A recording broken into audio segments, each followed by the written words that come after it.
বগুড়ার দইয়ের সুনাম রয়েছে দেশ জুড়ে, এছাড়া বিদেশে রয়েছে এর ব্যাপক চাহিদা। এ ব্যবসার সঙ্গে সংশ্লিষ্টরা বলেন, স্বাভাবিক তাপমাত্রায় দই ভালো থাকে 2 থেকে 3 দিন পর্যন্ত, তবে ফ্রিজে রাখলে খাদ্যমান ও স্বাদ ঠিক থাকে প্রায় 1 সপ্তাহ।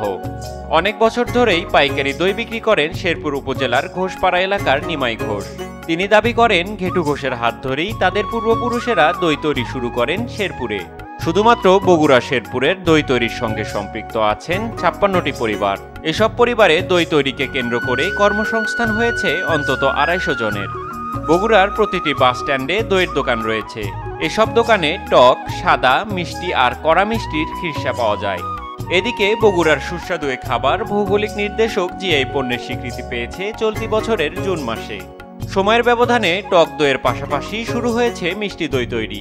এখন বগুড়ার বিভিন্ন এলাকায় অন্তত 400 দোকানে একই সঙ্গে বিক্রি হয় টক ও মিষ্টি দইয়ের পাশাপাশি খিরসা। কালের বিবর্তনে দইয়ের স্বাদের বৈচিত্র্য এসেছে, দেশ বিদেশে বাড়ছে চাহিদা।